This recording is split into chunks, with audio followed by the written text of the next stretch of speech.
கிறிஸ்துவுக்குள் அன்பான சகோதர சகோதரிகளே, இந்த அஸ்திபார உபதேச நிகழ்ச்சிகளுக்கு உங்கள் யாவரையும் ஆண்டவராகிய இயேசுவின் நாமத்தினாலே வாழ்த்தி வரவேற்கிறோம். இந்த நாளிலே சாத்தான் யார் என்கிற தலைப்பிலே கர்த்தருடைய வார்த்தைகளை நாம் தியானிக்க இருக்கிறோம். பொதுவாக உலகத்தில் இருக்கிற மக்கள் யாவருக்கும் இந்த உலகத்தில் இருக்கிற தீமைகளுக்கு காரணம் என்ன? கடவுள் சகலத்தையும் படைத்தவர் என்றால் இந்த தீமையையும் அவர்தான் படைத்தாரா என்கிற கேள்விகள் உண்டு. இந்த நாளில் இந்த தீமைகளுக்கு பின்பாக இருக்கிற சாத்தான் யார் என்பதை நாம் பார்க்க இருக்கிறோம். முதலாவதாக, சாத்தான் இருப்பது உண்மையா என்ற கேள்விக்கு நாம் பதில் பார்க்கலாம். வேதத்திலே நாம் ஆராய்ந்து பார்க்கும் பொழுது சாத்தான் என்று ஒருவன் இருப்பதை வேதம் திட்டமும் தெளிவுமாக வலியுறுத்துகிறது. யோபுவின் புஸ்தகம் 1வது அதிகாரம் 6வது வசனத்தை நாம் பார்க்கும் பொழுது, ஒரு நாள் தேவபுத்திரர் கர்த்தருடைய சந்நிதியில் வந்து நின்ற பொழுது சாத்தானும் அவர்கள் நடுவிலே வந்து நின்றான் என்று நாம் பார்க்கிறோம். ஆக பரலோகத்திலே ஆண்டவருடைய தேவ புத்திரர்களாகிய தேவ தூதர்கள் கர்த்தருடைய சமூகத்தில் இருக்கும் பொழுது சாத்தான் அங்கே வந்து நின்றான் என்று வேத புஸ்தகம் சொல்கிறது. ஆகவே சாத்தான் என்பது ஒன்று, சாத்தான் என்கிற ஒருவன் உண்டு என்பதை நாம் புரிந்து கொள்கிறோம். அது மாத்திரமல்ல, ஆண்டவர் இயேசு கிறிஸ்து சாத்தானை துரத்தினார் என்று புதிய ஏற்பாட்டிலே நாம் பார்க்கிறோம். மத்தேயு 4வது அதிகாரம் 10வது வசனத்தை நாம் வாசிக்கும் பொழுது, அப்பொழுது இயேசு, அப்பால் இப்போ சாத்தானே, உன் தேவனாகிய கர்த்தரை பணிந்து கொண்டு அவர் ஒருவருக்கே ஆராதனை செய்வாயாக என்று எழுதியிருக்கிறதே என்றார். இங்கே ஆண்டவர் இயேசு கிறிஸ்து ஊழியத்திலே கால் எடுத்து வைக்கும் பொழுது 40 நாட்கள் அவர் வனாந்தரத்திலே சோதிக்கப்படுகிறார். அப்பொழுது அந்த சோதனை முடிகிற பொழுது சாத்தான் வந்து அவரிடத்திலே 3 சோதனைகளை கொண்டு வருகிறான். ஆக இயேசு கிறிஸ்து சாத்தானை அப்பாலே போ என்று துரத்துவதை வைத்து சாத்தான் ஒருவன் உண்டு என்பதை நாம் புரிந்து கொள்கிறோம். அடுத்து பவுலுடைய ஊழியத்தில் பார்க்கும் பொழுது ஒரு அசுத்த ஆவியை அவர் துரத்துகிறார். அப்போஸ்தலர் நடபடிகள் 16வது அதிகாரம் 18வது வசனத்திலே, இப்படி அநேக நாள் செய்து கொண்டு வந்தாள். பவுல் சினங்கொண்டு திரும்பி பார்த்து, நீ இவளை விட்டு புறப்படும்படி இயேசு கிறிஸ்துவின் நாமத்தினாலே உனக்கு கட்டளையிடுகிறேன் என்று அந்த ஆவியுடனே சொன்னான். அந்நேரமே அது புறப்பட்டு போயிற்று. பவுல் ஊழியம் பண்ணும் பொழுது ஒரு அசுத்த ஆவி, குறி சொல்கிற ஆவி அவனுடைய ஊழியத்தை தொல்லை செய்து கொண்டு வந்த பொழுது ஒரு நாள் அந்த பிசாசை பார்த்து இயேசு கிறிஸ்துவின் நாமத்தினால் புறப்பட்டு போ என்று சொன்ன உடனே அது புறப்பட்டு போகிறதை பார்க்கிறோம். ஆக அப்போஸ்தலருடைய ஊழியத்திலும் அசுத்த ஆவிகளை அவர்கள் துரத்துகிறதை நாம் காண்கிறோம். எல்லாவற்றுக்கும் மேலாக ஆண்டவர் இயேசு கிறிஸ்து அவருடைய விசுவாசிகளாகிய நமக்கும் பிசாசுகளை துரத்தும் அதிகாரத்தை தந்துள்ளார். மார்க் 16வது அதிகாரம் 17வது வசனத்தை பார்க்கும் பொழுது, விசுவாசிக்கிறவர்களால் நடக்கும் அடையாளங்களாவன, என் நாமத்தினாலே பிசாசுகளை துரத்துவார்கள், நவமான பாஷைகளை பேசுவார்கள். இங்கே ஆண்டவர் இயேசு கிறிஸ்து விசுவாசிக்கிற அவருடைய பிள்ளைகளுக்கு கொடுத்திருக்கிற அடையாளங்களில் முதல் அடையாளம், இயேசுவின் நாமத்தினால் நாம் பிசாசுகளை துரத்துவோம் என்று அவர் வாக்களித்திருக்கிறார். இந்த நிகழ்ச்சியை பார்த்து கொண்டிருக்கிற அன்பான சகோதரனே சகோதரியே, சாத்தான் என்று ஒருவன் உண்டா என்ற கேள்வி உங்களுக்கு இருக்கும் என்றால், வேத வசனத்தின் அடிப்படையிலே நிச்சயமாக சாத்தான் உண்டு என்பதை நாம் அறிந்து கொள்ள முடியும். இல்லாத ஒரு நபரை துரத்துகிற அதிகாரத்தை கர்த்தர் நமக்கு கொடுக்க வேண்டிய அவசியம் இல்லை. பிசாசுகளை நீங்கள் துரத்துவீர்கள் என்று கர்த்தர் சொல்லியிருப்பதன் மூலம் நிச்சயமாக சாத்தான் என்று ஒருவன் உண்டு என்பதை நாம் புரிந்து கொள்ள முடியும். 2வது கேள்விக்கு நாம் கடந்து செல்வோம். சாத்தான் இருக்கிறான் என்பதை புரிந்து கொள்கிறோம். இந்த சாத்தான் எப்படி உண்டானான்? ஆண்டவர் சாத்தானை படைத்தாரா என்ற கேள்வி அநேகருக்குள் இருக்கிறது. ஒரு சிலர் என்ன சொல்கிறார்கள், சாத்தானை கர்த்தர் படைத்தார் என்றால் இந்த உலகத்தில் இருக்கிற அத்தனை தீமைகளையும் உண்டாக்கினது கர்த்தர் தானே என்று சொல்லி அவர்கள் நினைக்கிறார்கள். அன்பான தேவ பிள்ளைகளே, வேதத்தை தெளிவாய் ஆராய்ந்து பார்க்கும் பொழுது சாத்தானை சாத்தானாக ஆண்டவர் படைக்கவில்லை. அவனை அழகான லூசிஃபராக, தேவ தூதனாகவே கர்த்தர் படைத்திருக்கிறார். எசேக்கியேல் 28வது அதிகாரம் 15வது வசனத்தை பார்க்கும் பொழுது, நீ சிருஷ்டிக்கப்பட்ட நாள் துவக்கி உன்னில் அநியாயம் கண்டுபிடிக்கப்பட்டது மட்டும் உன் வழிகளில் குறையற்றிருந்தாய். ஆண்டவர் படைக்கிற எதுவுமே குறையுள்ளதாய் இருக்காது. ஆண்டவர் ஒரு நாளும் தீமையை உருவாக்குவதில்லை. இங்கே லூசிஃபர் என்கிற அழகான ஒரு பிரதான தூதனை ஆண்டவர் படைத்தார். அவனை படைக்கும் பொழுது அவன் வழிகளில் குறைவில்லாமல் அவன் இருந்தான் என்று வேதம் அருமையாய் சொல்கிறது. அப்படி என்றால் இந்த அழகான லூசிஃபர் எப்படி அகோரமான சாத்தானாக மாறினான் என்று பார்க்கும் பொழுது, அந்த லூசிஃபருக்கு ஆண்டவர் சுய சித்தத்தை கொடுத்திருந்தார். அவன் விரும்பினால் நன்மையை பின்பற்றவும் விரும்பாவிட்டால் தீமையை பின்பற்றவும் அவனுக்கு உரிமை கொடுக்கப்பட்டிருந்தது. இந்த சுய சித்தத்தை தவறாக பயன்படுத்தி நாம் ஏன் கடவுளுக்கு கீழாக இருக்க வேண்டும், மற்ற தூதர்கள் ஏன் அவரை ஆராதனை செய்ய வேண்டும், எல்லாரும் என்னை வணங்கினால் எப்படி இருக்கும் என்ற தவறான நோக்கம் அவனுக்குள் வந்தது. எல்லாரும் தன்னை ஆராதிக்க வேண்டும், வணங்க வேண்டும் என்று அவன் விரும்பினான். ஏசாயா 14வது அதிகாரம் 14வது வசனத்தை நாம் வாசிக்கும் பொழுது, நான் மேகங்களுக்கு மேலாக உன்னதங்களில் ஏறுவேன், உன்னதமானவருக்கு ஒப்பாவேன் என்றும் நீ உன் இருதயத்தில் சொன்னாயே. அன்பான தேவ பிள்ளைகளே, பரலோகத்தை குறித்து நாம் ஏற்கனவே பார்த்திருக்கிறோம். அந்த பரலோகத்திலே உன்னதங்களிலே நான் ஏறுவேன், அது மாத்திரமல்ல உன்னதமான தேவனுக்கு ஒப்பாக நான் மாறுவேன் என்று அவன் இருதயத்தில் பெருமையோடு கூட அவன் சொன்னான். எப்பொழுது அவன் தேவனுக்கு சமமாய் மாற வேண்டும், தேவனை தள்ளி தான் அந்த இடத்திலே அமர வேண்டும் என்று நினைத்தானோ அங்குதான் பிரச்சனை துவங்குகிறது. இப்பொழுது அவன் என்ன செய்கிறான், தன்னுடைய எண்ணத்தை நிறைவேற்றும்படியாக தனக்கு கீழாக இருக்கிற தேவ தூதர்களை தன் பக்கமாக அவன் இழுக்க துவங்குகிறான். ஏசாயா 14வது அதிகாரம் 13வது வசனத்திலே, நான் வானத்துக்கு ஏறுவேன், தேவனுடைய நட்சத்திரங்களுக்கு மேலாக என் சிங்காசனத்தை உயர்த்துவேன், வடபுறங்களில் உள்ள ஆராதனை கூட்டத்தின் பர்வதத்திலே வீற்றிருப்பேன் என்றும். இங்கே அவன் சொல்லுகிறான், நான் வானத்துக்கு ஏறி நட்சத்திரங்களுக்கு மேலாக என் சிங்காசனத்தை உயர்த்துவேன், ஆண்டவருக்கு சமமாக நான் ஆராதனை பர்வதத்தில், ஆராதனை கூட்டத்தின் பர்வதத்தில் வீற்றிருப்பேன் என்று அவன் சொல்லி கலகம் செய்கிறதை பார்க்கிறோம். தேவனுடைய அதிகாரத்துக்கு கீழ்ப்படியாமல் ஆண்டவர் கொடுத்த அந்த பதவியை அல்லது அந்த நிலையை அவன் திருப்தி அடையாமல் கர்த்தருக்கு மேலாக உயர வேண்டும் என்று சொல்லி தன்னோடு கூட ஒரு கூட்ட அந்த தூதர்களை அவன் இழுத்து கொள்கிறதை பார்க்கிறோம். இப்படி அவன் தேவனுக்கு சமமாக மாற வேண்டும் என்று கர்த்தருக்கு விரோதமாய் கலகம் செய்ததினாலே ஆண்டவர் அவனை பரலோகத்திலிருந்து கீழே தள்ளுகிறார். ஏசாயா 14வது அதிகாரம் 12வது வசனத்தை வாசிக்கும் பொழுது, அதிகாலையின் மகனாகிய விடிவெள்ளியே, நீ வானத்திலிருந்து விழுந்தாயே, ஜாதிகளை ஈனப்படுத்தினவனே, நீ தரையிலே விழ வெட்டப்பட்டாயே என்று சொல்லப்பட்டிருக்கிறது. இங்கே அதிகாலை மகனாக, விடிவெள்ளி நட்சத்திரமாக, பிரகாசமான லூசிஃபராக, தூதனாக உருவாக்கப்பட்ட அவன் தேவனுக்கு சமமாய் மாற வேண்டும், அவருக்கு மேலாக செல்ல வேண்டும் என்று நினைத்ததினால் வானத்திலிருந்து விழுந்தான். அந்த சாத்தான், அந்த லூசிஃபர் தரையில விழ வெட்டப்பட்டான். அன்பான தேவ பிள்ளைகளே, அழகான அந்த லூசிஃபர் தேவனுக்கு விரோதமாய் கலகம் செய்ததினால் அகோரமான சாத்தானாக மாறி வானத்திலிருந்து கீழே விழுந்தான். அது மாத்திரமல்ல, இந்த லூசிஃபரோடு கூட்டம் கூடின தூதர்கள், அவனுக்கு கீழாக இருந்த தூதர்களும் அங்கிருந்து தள்ளப்பட்டு அழகான அந்த தூதர்கள் அகோரமான அசுத்த ஆவிகளாக, பிசாசுகளாக மாறினார்கள். எபேசியர் 6வது அதிகாரம் 12வது வசனத்திலும், வெளிப்படுத்தின விசேஷம் 12வது அதிகாரம் 9வது வசனத்திலும் இந்த தூதர்கள் எப்படி விழுந்தார்கள் என்பதை நாம் பார்க்க முடியும். அங்கே எபேசியர் 6:12 பவுல் சொல்கிறார், ஏனெனில் மாம்சத்தோடும் இரத்தத்தோடும் அல்ல, துரைத்தனங்களோடும் அதிகாரங்களோடும் இப்பிரபஞ்சத்தின் அந்தகார லோகாதிபதிகளோடும் வான மண்டலங்களில் உள்ள பொல்லாத ஆவிகளின் சேனைகளோடும் நமக்கு போராட்டம் உண்டு என்று சொல்கிறார். இங்கே அந்தகார லோகாதிபதிகள், அதாவது இருளின் அதிபதிகள் என்றும் பொல்லாத ஆவிகள் என்றும் பவுல் அங்கே விழுந்து போன தூதர்களை அழைக்கிறதை பார்க்கிறோம். அப்படி என்றால் இன்றைக்கு உலகத்திலே இருளின் அதிகாரம் பிசாசின் கீழே இருக்கிறது. அவனுக்கு கீழாக இருக்கிற விழுந்து போன தூதர்கள் அசுத்த ஆவிகளாக மாறி இன்றைக்கு மனிதர்களை அலைக்கழித்து கொண்டிருக்கிறார்கள். அன்பான தேவ பிள்ளைகளே, ஆகவே சாத்தான் என்று ஒருவன் உண்டு, அவனுக்கு கீழாக அசுத்த ஆவிகளும் உண்டு என்பதை தெளிவாக நாம் புரிந்து கொள்கிறோம். 3வது கேள்விக்கு நாம் செல்வோம். இந்த சாத்தான் எப்படிப்பட்டவன்? இவன் நல்லவனா கெட்டவனா? மனிதர்களுக்கு அவன் நன்மை செய்வானா தீமை செய்வானா? தன்னை வணங்குகிறவர்களை அவன் உயர்த்துவானா அல்லது கீழே தள்ளுவானா?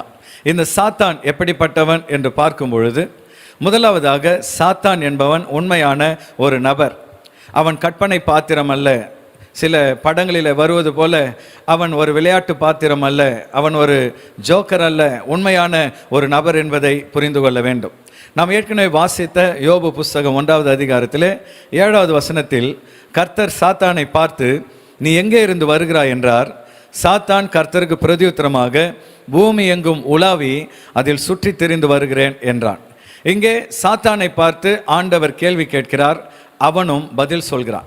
இதிலிருந்து நாம் என்ன புரிந்து கொள்கிறோம்? இவன் ஒரு கற்பனை பாத்திரம் அல்ல, நிஜமான ஒரு நபர். அது மாத்திரமல்ல, அவனால் பேச முடியும், நாம் பேசுவதை கேட்க முடியும். அது மாத்திரமல்ல, அவன் நம்மை பார்க்க முடியும். இந்த சாத்தான் எப்படிப்பட்ட உருவத்தில் இருக்கிறான் என்று நாம் பார்க்கும் பொழுது, அநேக படங்களிலே அவனை அகோரமான ஒரு உருவத்திலும் தலையில கொம்புகளும் முதுகில வாளும் இருப்பது போல சித்தரிக்கிறார்கள். ஆனால் உண்மை என்னவென்றால், இந்த சாத்தான் ஆவியாக இருக்கிறான். அவனோடு கூட இருக்கிற விழுந்து போன தூதர்களும் அசுத்த ஆவிகளாக இருக்கிறார்கள். எபேசியர் 6வது அதிகாரம் 12வது வசனத்திலே, வான மண்டலங்களில் உள்ள பொல்லாத ஆவிகளின் சேனைகளோடும் நமக்கு போராட்டம் உண்டு. ஆக இந்த பிசாசும் சாத்தானும் ஆவிகளாக இருக்கிறார்கள். கண்களினால் நாம் பார்க்க முடியாது. அதுதான் பிரச்சனை. கண்களினால் பார்க்காததினாலே நான் அதை நம்ப மாட்டேன் என்று அநேகர் சொல்லுகிறார்கள். ஆனால் இந்த செய்தியை கேட்டுக்கொண்டிருக்கிற அன்பான சகோதரனே, சகோதரியே, கண்கள் காணாத ஒரு எதிரி நமக்கு உண்டு. அவன் ஆவியாக இருக்கிறான். அவனோடு கூட இருக்கிற அசுத்த ஆவிகளும் அவைகள் கண்கள் காணாதவைகளாக செயல்படுகிறது. ஆனால் எப்படி தேவ தூதர்கள் சில வேளைகளிலே மனித உருவங்களை எடுக்க முடியுமோ, அதே போல இந்த அசுத்த ஆவிகள் மனிதர்களுடைய உடலுக்குள் புகுந்து கொண்டு கிரியைகளை நடப்பிக்க முடியும். அது மாத்திரமல்ல, இந்த சாத்தான் எப்படிப்பட்டவன் என்று நாம் பார்க்கும் பொழுது தீமையே உருவானவனாக இருக்கிறான். வேதத்தில் ஆண்டவரை குறித்து சொல்லப்பட்டிருக்கிறது, அவர் அன்பே உருவானவர். God is love. தேவன் அன்பாகவே இருக்கிறார். ஆனால் சாத்தானை குறித்து நாம் பார்க்கும் பொழுது தீமையின் முழு உருவமும் அவனாகவே காணப்படுகிறான். ஆகவேதான் யோவான் 10வது அதிகாரம் 10வது வசனத்திலே ஆண்டவர் இயேசு கிறிஸ்து அவனை குறித்து அவர் விவரிக்கும் பொழுது அங்கே சொல்லுகிறார், திருடன் திருடவும் கொல்லவும் அழிக்கவும் வருகிறானே அன்றி வேறொன்றுக்கும் வரான். நானோ அவைகளுக்கு ஜீவன் உண்டாயிருக்கவும் அது பரிபூர்ணப்படவும் வந்தேன். இங்கே ஆண்டவர் இயேசு கிறிஸ்து தம்முடைய பிள்ளைகளை ஆடுகளுக்கு உருவகப்படுத்தி, இந்த ஆடுகளை போன்ற சுபாவமுடைய என் பிள்ளைகளை திருடவும் கொல்லவும் அழிக்கவுமே திருடனாகிய பிசாசு வருகிறான் என்று இயேசு கிறிஸ்து சொல்கிறதை பார்க்கிறோம். அப்படி என்றால் அவன் ஒரு திருடன். அவன் நம்மை கொல்ல வகை தேடுகிறவன். நம் ஆத்துமாவை அழிக்கும்படியாக அவன் பூமியிலே சுற்றி திரிகிறவனாக இருக்கிறான். அது மாத்திரமல்ல, இந்த சாத்தானுக்கு இன்னொரு பெயர் பொய்க்கு பிதா. இந்த உலகத்தில் இருக்கிற அத்தனை மாயைகள், அத்தனை பொய்கள், பித்தலாட்டங்கள், ஏமாற்றுகள், வஞ்சகங்கள், சதிகள் அத்தனைக்கும் பின்பாக பொய்க்கு பிதாவாகிய சாத்தான் இருக்கிறான் என்பதை நாம் புரிந்து கொள்ள முடியும். யோவான் 8வது அதிகாரம் 44வது வசனத்திலே, அவன் பொய்யனும் பொய்க்கு பிதாவுமாய் இருக்கிறபடியால் அவன் பொய் பேசும் பொழுது தன் சொந்தத்தில் எடுத்து பேசுகிறான். இங்கு உலகத்தில் எங்கு பார்த்தாலும் பொய்கள், பித்தலாட்டங்கள். மீடியாவிலே பார்ப்போம் என்றால் உண்மையான செய்திகளை நாம் கேட்க முடிவதில்லை.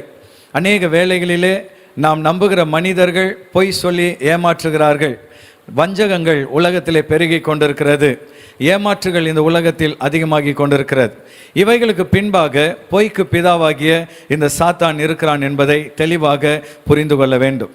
அது மாத்திரமல்ல, இந்த சாத்தானுடைய இன்னொரு குணம் என்னன்னு பார்த்தீங்கன்னா, இவன் மோசம் போக்குகிறவன். அதாவது நம்ப வைத்து கழுத்தறுக்கிறதுல இவன் தான் சிறந்தவன். ஆகினால்தான் வெளிப்படுத்தின விசேஷம் 20வது அதிகாரம் 10வது வசனத்தை வாசிக்கும் பொழுது, மேலும் அவர்களை மோசம் போக்கின பிசாசானவன் மிருகமும் கள்ள தீர்க்கதரிசியுமாக இருக்கிற இடமாகிய அக்கினியும் கந்தகமுமான கடலிலே தள்ளப்பட்டான். இங்கே பிசாசுக்கு ஆண்டவர் கொடுக்கிற இன்னொரு பெயர் மோசம் போக்குகிற பிசாசு. அப்படி என்றால் இவன் மனிதர்களை நம்ப வைத்து கழுத்தறுப்பவன்.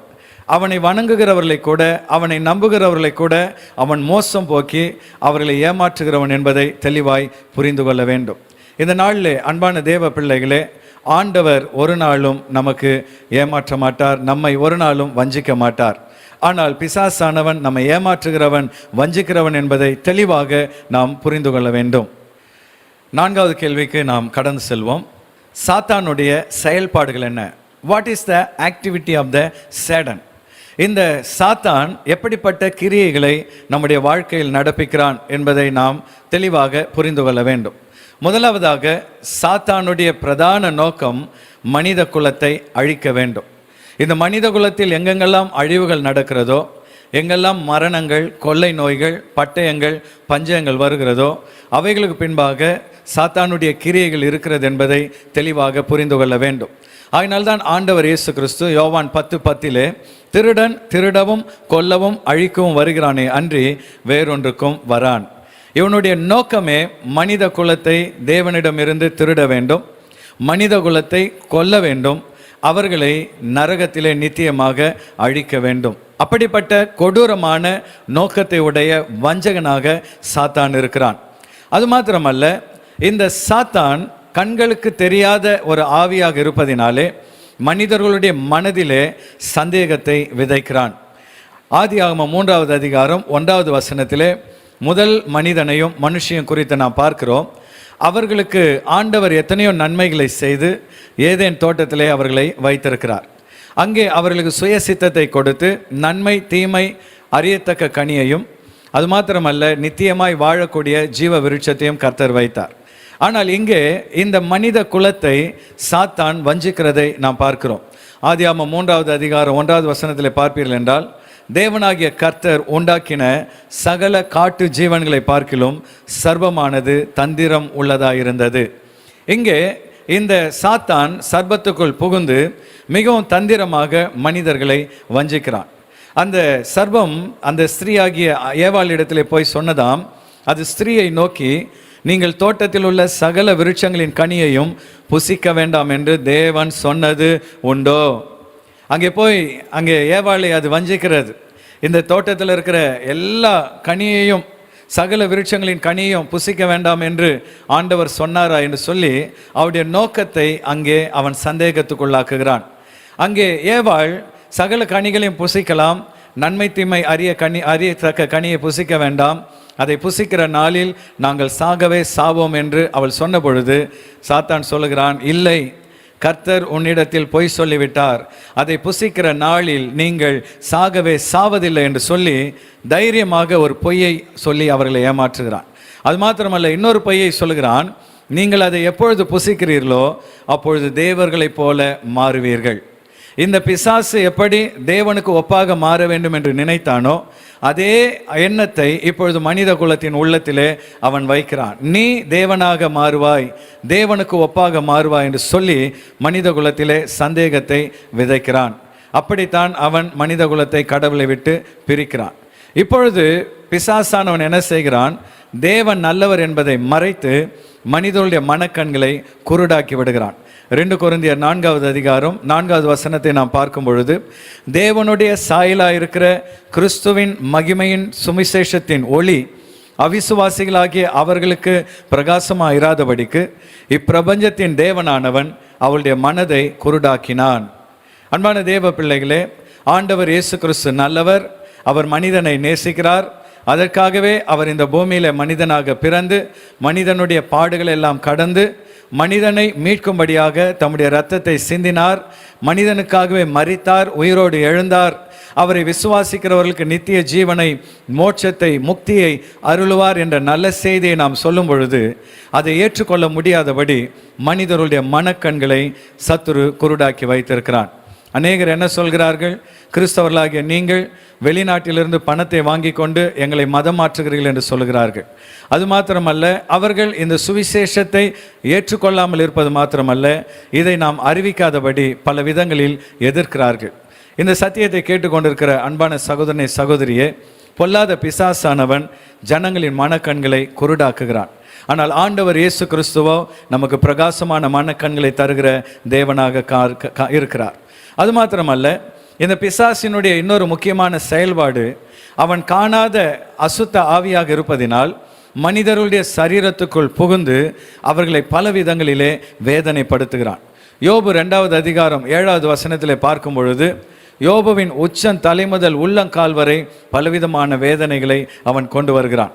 அங்கே சொல்லப்பட்டிருக்கிறது, அப்பொழுது சாத்தான் கர்த்தருடைய சந்நிதியை விட்டு புறப்பட்டு யோபின் உள்ளங்கால் தொடங்கி அவன் உச்சன் தலை மட்டும் கொடிய பருக்களால் அவனை வாதித்தான். சில வேளைகளிலே சரீரத்திலே கொடுமையான வியாதிகள், பலவீனங்களை பொல்லாத அசுத்தாவிகள் கொண்டு வந்து மனிதர்களை வேதனைப்படுத்துகிறது. சில வேளைகளிலே மனிதர்களுக்கு உள்ளே புகுந்து அவன் இருப்பதை மறைத்து அவர்களுக்குள் தேவையில்லாத எண்ணங்கள், தற்கொலை எண்ணங்கள், சண்டைகள், கோபங்கள், கசப்புகள், வைராக்கியங்களை பிசாசானவன் கொண்டு வந்து விடுகிறான். சில நேரத்தில் சில மனிதர்கள் பேய் பிடித்து ஆடுகிறதையெல்லாம் நாம் பார்க்கிறோம். இது எல்லாமே கண்கள் காணாத அசுத்த ஆவிகளுடைய கிரியைகளாக இருக்கிறது என்பதை நாம் உணர வேண்டும். எல்லாவற்றுக்கும் மேலாக அன்பான தேவனை ஏற்றுக்கொள்ளாமல் மனிதர்களை தடை செய்வது மாத்திரமல்ல, அந்த தேவனை குறித்து பொய்யான காரியங்களை பேசி மனிதர்கள் கர்த்தரை தூஷிக்கும்படி அவன் செய்கிறான். வெளிப்படுத்தின விசேஷம் 16வது அதிகாரம் 11வது வசனத்திலே, தங்கள் வருத்தங்களாலும் தங்கள் புண்களாலும் பரலோகத்தின் தேவனை தூஷித்தார்களே அல்லாமல் தங்கள் கிரியைகளை விட்டு மனிதர்கள் மனம் திரும்பவில்லை. இன்றைக்கு பல வேளைகளிலே வாழ்க்கையில் எந்த கஷ்டங்கள் வந்தாலும் மனிதர்கள் கடவுளை திட்டுகிறதை பார்க்கிறோம். சில நேரத்தில் சில விசுவாசிகள் கூட, ஆண்டவரே ஏன்பா என்னை இப்படி சோதிக்கிறீர்கள், ஏன் ஆண்டவரே என் வாழ்க்கையில் கஷ்டத்தை கொடுக்குறீங்கன்னு சொல்லி விசுவாசிகள் கூட சில நேரம் பேசுகிறதை பார்க்கிறோம். ஆனால் உண்மையில் தேவன் தீமையினால் நம்மை சோதிக்கிற தேவன் அல்ல. நம் வாழ்க்கையில் வருகிற அத்தனை தீமைகளுக்கும் பின்பாக தீய சக்திகளாகிய அசுத்த ஆவிகள் கிரியை செய்கிறது என்பதை திட்டமும் தெளிவுமாக நாம் புரிந்து கொள்ள வேண்டும். 5வதும் கடைசி கேள்விக்கு நாம் கடன் செல்லலாம். என் வாழ்க்கையில் இப்படி கஷ்டங்கள், வேதனைகள், வியாதிகள், மனக்காயங்கள், கசப்புகள், கோபங்கள், வைராக்கியங்களை கொண்டு வருகிற இந்த அசுத்த ஆவிகளை, சாத்தானை நான் எப்படி ஜெயிப்பது, அவனை நான் எப்படி மேற்கொள்வது என்று நீங்கள் கேட்பீர்கள் என்றால், அன்பான சகோதரனே சகோதரியே, முதலாவதாக நீ ஆண்டவரை விசுவாசிக்க வேண்டும். இந்த உலகத்தில் இருக்கிற சத்துருவை விட கர்த்தர் பெரியவர் என்பதை முதலாவது நீ அறிய வேண்டும். ஆகினால்தான் 1 யோவான் 4வது அதிகாரம் 4வது வசனத்தில் சொல்லப்பட்டிருக்கிறது, பிள்ளைகளே நீங்கள் தேவனால் உண்டாயிருந்து அவர்களை ஜெயித்தீர்கள், ஏனெனில் உலகத்தில் இருக்கிறவனிலும் உங்களில் இருக்கிறவர் பெரியவர். உலகத்தில் இருக்கிற இந்த அசுத்த சக்திகளை விட நமக்குள் இருக்கிற கடவுள் கர்த்தர் பெரியவர் என்பதை முதலாவது நாம் விசுவாசிக்க வேண்டும். ஆண்டவர் முதலாவது நமக்குள் இருக்கிறாரா என்பதை உறுதிப்படுத்தி கொள்ள வேண்டும். கடவுள் நமக்குள் எப்பொழுது வருவார், நாம் அவரை நம் வாழ்க்கையிலே வரவேற்க வேண்டும். அதனால்தான் வேதத்தில் சொல்லப்பட்டிருக்கிறது, இதோ வாசற்படியில் நின்று கதவை தட்டுகிறேன், ஒருவன் என் சத்தத்தை கேட்டு கதவை திறப்பான் என்றால் அவனுக்குள் நான் பிரவேசித்து அவனோடு போஜனம் பண்ணுவேன் என்று சொல்லுகிறார். ஆக ஆண்டவரே என் வாழ்க்கையில வாரும், எனக்காகவே சிலுவையில் நீர் மரித்தீர், அடக்கம் பண்ணப்பட்டீர், மீண்டும் உயிரோடு எழுந்தீர் என்பதை நான் விசுவாசிக்கிறேன். கர்த்தாவே இயேசுவே என் வாழ்க்கையில வாரும் என்று நாம் அவரை அழைக்கும் பொழுது அவர் நமக்குள் வருகிறார். நமக்குள் இருக்கிற கர்த்தர் உலகத்தில் இருக்கிற அசுத்த ஆவிகளை விட பெரியவர். அடுத்து வாக்கு தத்தங்களை விசுவாசிக்க வேண்டும். கர்த்தரை விசுவாசிக்கிற பிள்ளைகள் அவர் நமக்கு கொடுத்திருக்கிற வாக்கு தத்தங்களை முழு உள்ளத்தோடு விசுவாசிக்க வேண்டும். மார்க் 16:17 ஏற்கனவே நாம் வாசித்திருக்கிறோம். விசுவாசிக்கிறவர்களால் நடக்கும் அடையாளங்களாவன, என் நாமத்தினாலே பிசாசுகளை துரத்துவார்கள், நவமான பாஷைகளை பேசுவார்கள். அப்படி என்றால் தேவ பிள்ளையே, ஆண்டவர் இயேசுவின் பெயரை சொன்னால் அசுத்த ஆவிகள் ஓடும் என்பதை உறுதியாக நீ விசுவாசித்து இயேசுவின் நாமத்தை சொல்லி பிசாசை எதிர்த்து நிற்க வேண்டும். இயேசுவின் நாமத்தினால் அப்பாலே போ சாத்தானே என்று அவனை எதிர்த்து நிற்க வேண்டும். இயேசுவின் பெயரை நீ விசுவாசித்து இயேசுவின் நாமத்தினால் எனக்கு விடுதலை உண்டு என்று சொல்லி அவருடைய வாக்குத்தத்தங்களை உறுதியாக நம்ப வேண்டும்.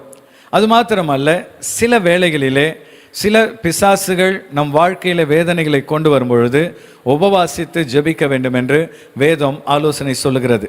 மார்க் 9வது அதிகாரம் 29வது வசனத்திலே ஆண்டவர் இயேசு கிறிஸ்து சொல்லுகிறார், இவ்வகை பிசாசு ஜெபத்தினாலும் உபவாசத்தினாலுமே அன்றி மற்ற விதத்தினாலும் புறப்பட்டு போகாது. சில வகை பிசாசுகள் இயேசுவின் நாமத்தினால் போ என்றால் உடனே போய்விடும். ஆனால் சில வகை பிசாசுகள் ஜெபித்து தேவ சமூகத்திலே பலனை பெற்றுக்கொண்டு எதிர்த்து நிற்கும் பொழுது ஓடிவிடும். ஆனால் இன்னும் பலமுள்ள சில பிசாசுகள் உபவாசித்து ஜெபித்தால் ஒழிய அது புறப்பட்டு போகாது என்று கர்த்தர் சொல்கிறார். இந்த செய்தியை கேட்டுக்கொண்டிருக்கிற அன்பான சகோதரனை சகோதரியே, உன் வாழ்க்கையிலே வேதனைகள், கண்ணீர்கள், தீராத வறுமைகள், சரீரத்திலே பலவிதமான நோய்கள், குடும்பத்திலே அடிக்கடி சண்டைகள், தற்கொலை எண்ணங்கள், கோபங்கள், வைராக்கியங்கள் இருக்கும் என்றால் இதிலிருந்து மீண்டு வருவதற்கு வழி உபவாசித்து ஜெபம் பண்ணு. ஆண்டவருடைய சமூகத்திலே ஒரு 2 நாள் 3 நாள் உபவாசம் இருந்து வேறு எந்த வேலையும் செய்யாமல் கர்த்தருடைய பாதத்தில் அமர்ந்து ஜெபித்து உபவாசித்து பிசாசை எதிர்த்து நிற்பாய் என்றால் நிச்சயமாக ஆண்டவர் உன் வாழ்க்கையிலே விடுதலையை தருவார். அது மாத்திரமல்ல, இந்த பிசாசை ஜெயிப்பதற்கு இன்னொரு வழி, அவனை எதிர்த்து நின்று கொண்டே இருக்க வேண்டும். யாக்கோபு 4வது அதிகாரம் 7வது வசனத்திலே, ஆகையால் தேவனுக்கு கீழ்ப்படிந்திருங்கள், பிசாசுக்கு எதிர்த்து நில்லுங்கள், அப்பொழுது அவன் உங்களை விட்டு ஓடி போவான். பிசாசை பார்த்து பயப்படக்கூடாதாம், அவனை இயேசுவின் நாமத்தினால் எதிர்த்து நிற்க வேண்டுமாம். சில நேரத்திலே பிசாசின் கிரியைகளை பார்க்கும் பொழுது பயம் உண்டாகும். அவன் போக மாட்டான் என்று நாம் நினைப்போம். இவனை மேற்கொள்ள முடியாது என்ற எண்ணங்கள் வரும். ஆனால் அது எல்லாவற்றையும் மேற்கொண்டு இயேசுவின் நாமத்தினால், பொய்யனே, பொய்க்கு பிதாவே, உன் வல்லமையை கர்த்தர் சிலுவையில் உரிந்து விட்டார், இயேசுவின் நாமத்தினால் புறப்பட்டு போ என்று சொல்லி அவனை எதிர்த்து நிற்கும் பொழுது பிசாசின் வல்லமையிலிருந்து கர்த்தர் உன்னை விடுவிப்பார். எல்லாவற்றுக்கும் மேலாக இந்த பிசாசை மேற்கொள்ள ஆண்டவர் நமக்கு கொடுத்திருக்கிற மிக முக்கியமான ஆயுதம் இயேசுவின் இரத்தம்.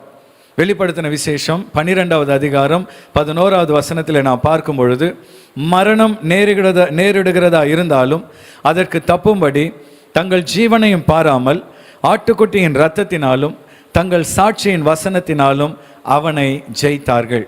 இங்கே வேதம் தெளிவாய் சொல்கிறது, ஆட்டுக்குட்டியாகிய இயேசுவின் இரத்தத்தினாலும் சாட்சியின் வசனத்தினாலும் பிசாசை ஜெயித்தார்கள். அப்படி என்றால் தேவ பிள்ளையே, இயேசுவின் இரத்தத்தை நீ விசுவாசிக்கும் பொழுது, இயேசுவின் இரத்தம் ஜெயம் என்று நீ சொல்லும் பொழுது, ஆண்டவருடைய வசனங்களை நீ அறிக்கையிடும் பொழுது, தேவனுடைய நாமத்தை நீ துதிக்கும் பொழுது, பிசாசின் வல்லமைகளை கர்த்தர் அழித்து போடுவார். உன் வாழ்க்கையில் ஒரு பெரிய ஜெயத்தை ஆண்டவர் தருவார். ஒரு நாளும் பிசாசுக்கு பயப்படாதே. கர்த்தருக்கு கீழ்ப்படிந்து அவருடைய வசனத்தின்படி நீ வாழ்வாய் என்றால் எந்த அந்தகார வல்லமைக்கும் நீ பயப்பட தேவையில்லை. பிசாசையும் சாத்தானின் கிரியைகளையும் மேற்கொள்ள கர்த்தர் உனக்கு உதவி செய்வார். ஒருமுறை ஒரு வாலிபன் வேகமாக ஓடிக்கொண்டிருந்தான். அப்பொழுது அவனுக்கு எதிராக வந்த ஒரு வயதான மனிதர் அவன் கையை பிடித்து நிறுத்தி, நில்லப்பா, ஏன் ஓடுகிறாய் என்று சொன்ன உடனே அவன் சொன்னான், ஐயா, என்னை விடுங்கள், பின்னாடி ஒரு நாய் ஒன்று என்னை துரத்தி கொண்டு வருகிறது, என்னை விடுங்கள், நான் ஓட வேண்டும் என்று சொன்னான். அப்பொழுது அந்த பெரியவர் சிரித்து கொண்டே சொன்னார், நில்லப்பா, நான் இருக்கிறேன், பயப்படாதே, கீழே இருந்து ஒரு கல்லை எடு என்று சொன்னார். அவன் அங்கே இருந்த ஒரு கல்லை கையில் எடுத்தான். அப்பொழுது நாய் மிக அருகில் வந்துவிட்டது. அந்த பெரியவர் சொன்னார், அந்த கல்லை எடுத்து நாயை நோக்கி வீசி எறிந்து அப்பாலே போ என்று சொல் என்று சொன்ன உடனே அவன் அந்த கல்லை நாயை நோக்கி விட்டெறிந்த பொழுது ஓடிப்போ என்று சொன்ன உடனே அதுவரை அவனை துரத்தின அந்த நாய் பயந்து போய் அந்த இடத்தை விட்டு ஓடத் துவங்கினது. அப்பொழுது பெரியவர் சொன்னார், நாய் துரத்தும் பொழுது நீ ஓடிக்கொண்டே இருந்தால் காலமெல்லாம் நீ ஓடிக்கொண்டு தான்பா இருக்க வேண்டும்.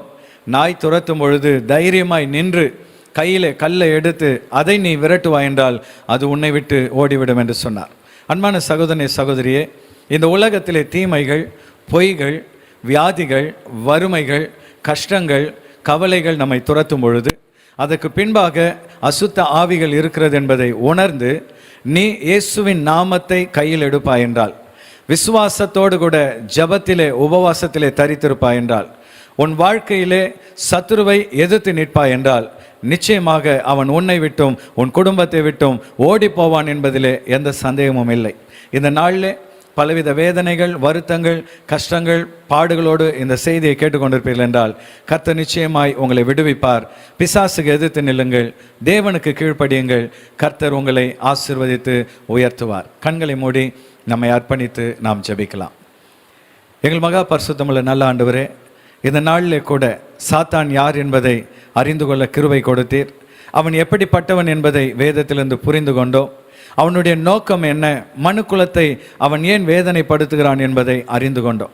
இந்த செய்தியை கேட்டுக்கொண்டிருக்கிற சகோதர சகோதரிகள் வாழ்க்கையிலே அப்பா இனம் புரியாத பயங்கள், கவலைகள், அவர்கள் வாழ்க்கையிலே அப்பா வேதனைகள், வியாதிகள், சொல்ல முடியாத கஷ்டங்கள் இருக்கும் என்றால் இந்த நாளிலே இந்த செய்தியை கேட்ட அவர்கள் பரிசுத்த ஆவியினால் நிரம்பவும் பிசாசுக்கு எதிர்த்து நிற்கவும் கர்த்தர் அவர்களுக்கு பலன் தருவீராக.